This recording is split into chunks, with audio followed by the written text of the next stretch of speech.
Clase diferida de realidad social peruana, semana 4, tema alianza oligárquico-militar. Para empezar vamos a definir el concepto y la época. La alianza oligárquico-militar comienza en el año 1933 tras el asesinato del presidente Sánchez Cerro y culmina en 1962 con el golpe de Estado de la Junta Militar, ¿no? La Junta de los Militares ha dado un golpe de Estado en 1962. Entonces va de 1933 a 1962.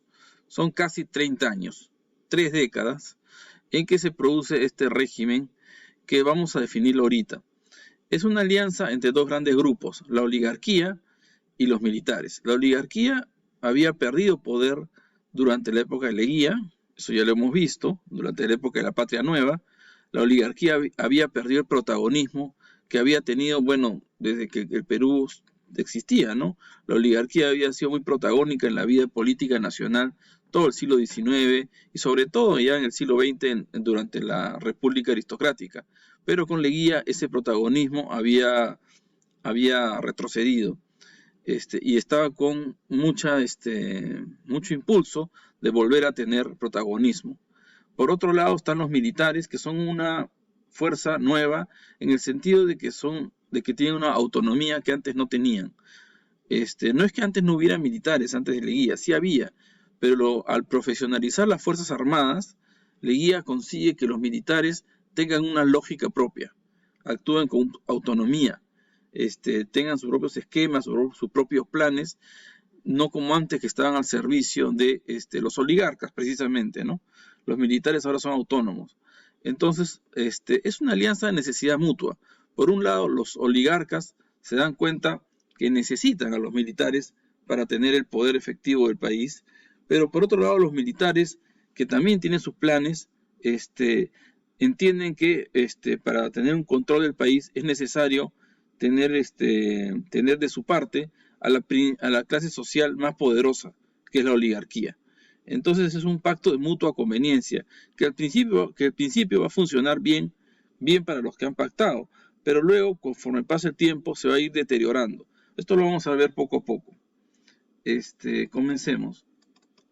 El primer gobierno de este pacto es el del general Benavides, quien es el que sucede al general Sánchez Cerro. Aquí voy a decir algo. Los gobiernos de la Alianza Oligárquico-Militar fueron varios y fueron más o menos represivos o flexibles frente a los grupos opositores. ¿Quiénes son los opositores? Los comunistas y los apristas. Hay gobiernos que van a ser muy feroces contra comunistas y apristas. Los van a perseguir, los van a encarcelar, los van a botar del país, cosas muy feas van a pasar. Y hay otros que son un poco más distendidos. En todo caso, siempre van a desconfiar de ambos grupos, de apristas y comunistas.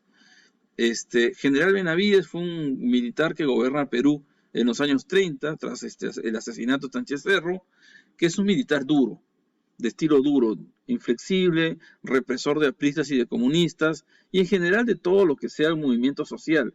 También reprime mucho a los sindicalistas obreros, de hecho, prohíbe a los sindicatos obreros, no le gusta la oposición, no tolera nada que se asemeje a una oposición, y tiene un estilo de gobierno duro, como el que tendrá algún tiempo más tarde el general Odría, a quien lo veremos en su momento, ¿no?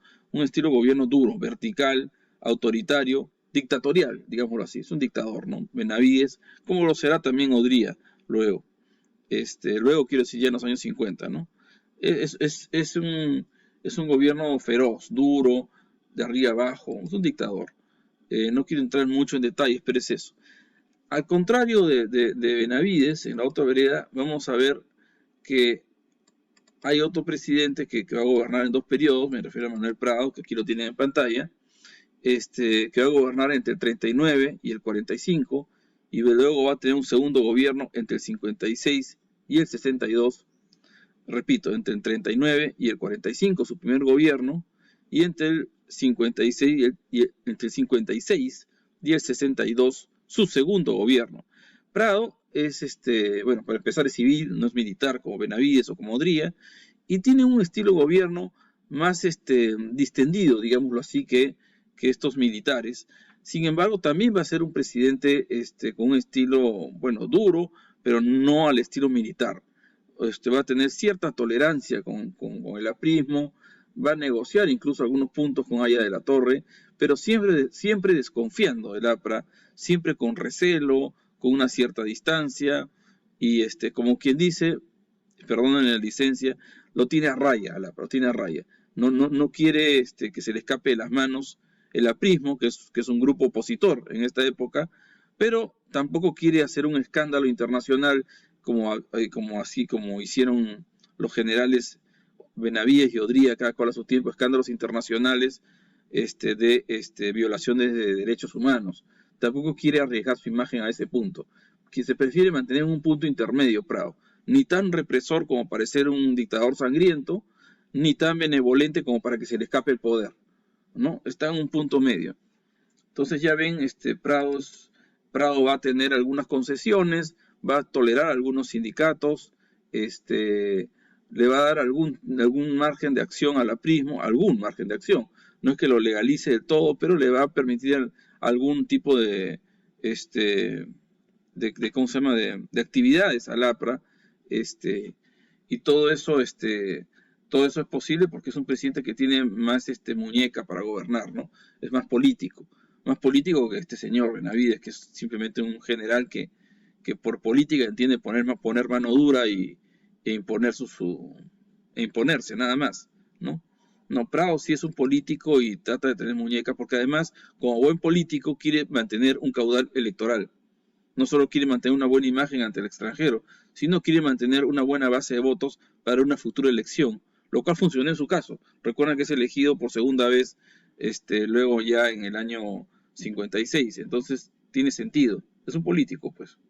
Ahora, también es cierto que el APRA colabora para que Prado pueda tener esta política, digamos que de distensión.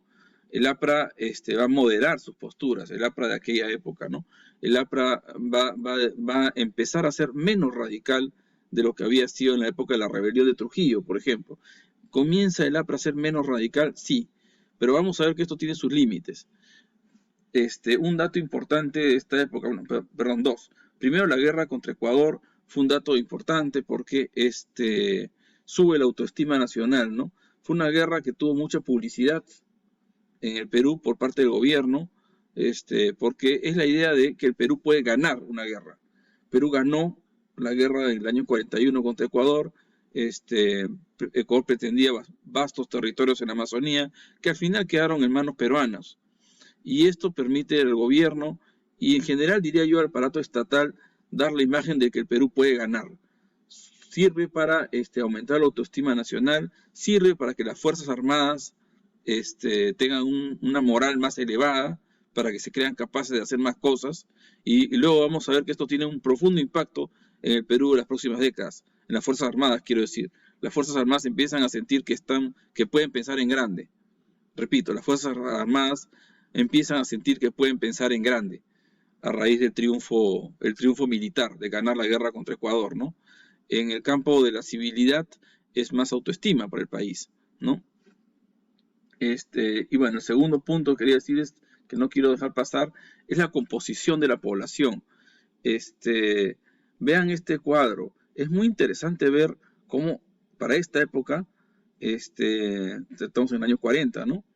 La mayoría del Perú todavía es rural y ampliamente rural. Prácticamente 2/3 del Perú vive en el campo, 2/3, ¿no? También es un país en el cual el nivel de alfabetización, bueno, deja mucho que desear, ¿no? Prácticamente más del 40% de la población todavía es analfabeta, lo cual es un montón.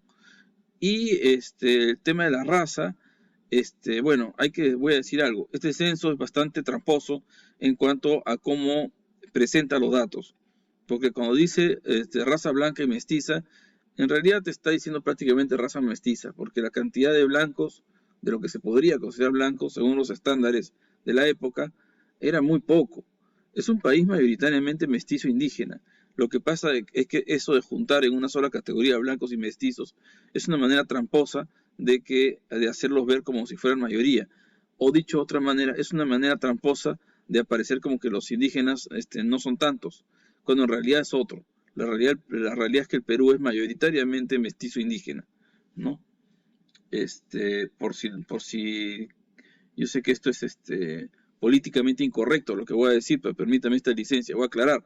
Los términos que están aquí en este cuadro son los mismos términos con los cuales el censo fue expuesto. O sea, no es que yo sea un racista como profesor y pongo blancos, indios, amarillos, negros. No, es que así aparece en el documento original.